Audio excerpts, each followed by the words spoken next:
This past Sunday, I made a guy faint during my sermon. I have the taste of blood.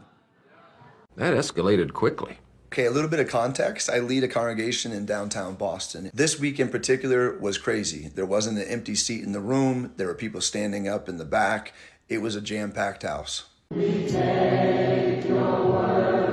And in my sermon, I was sharing about how we all call out when we're desperate. When we're desperate for Jesus or we're desperate for help, we all call out. Help!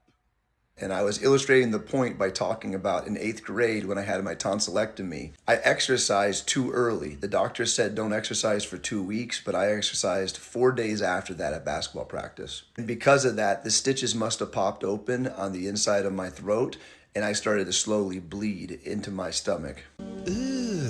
I wake up to the taste of blood. I have blood on my chin, on my teeth. It was coagulated strings of blood.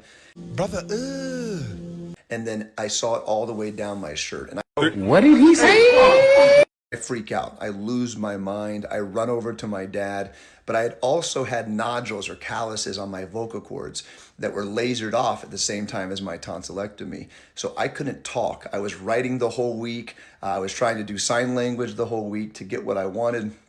So I couldn't speak, even though I needed to get my dad's attention. Mom, Mom, Mom, Mommy, Mommy. So I run over to my dad and mom in their bed while they're sleeping. I start pushing on his chest. I start clapping, making loud noises.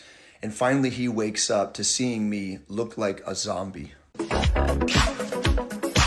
So as I'm sharing this story in my sermon, a kid who's super squeamish and can't hear anything about blood just faints in the middle of the service. His friend freaks out and calls 911.